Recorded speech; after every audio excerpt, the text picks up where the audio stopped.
करता रह ना मनबा। जब पी ले बाने तो लाज कहाँ लागी। आई हो दादा, हमार तो तोहरा से बियाह होके कर में फूट गई।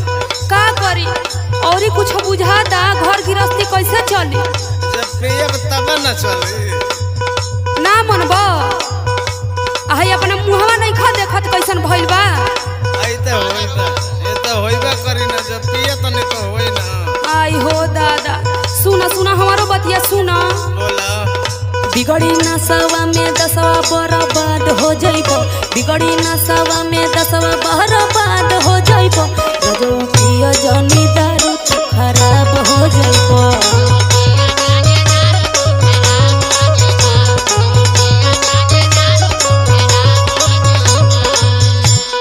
देखा बर्बाद तो हम होइए गइल बानी।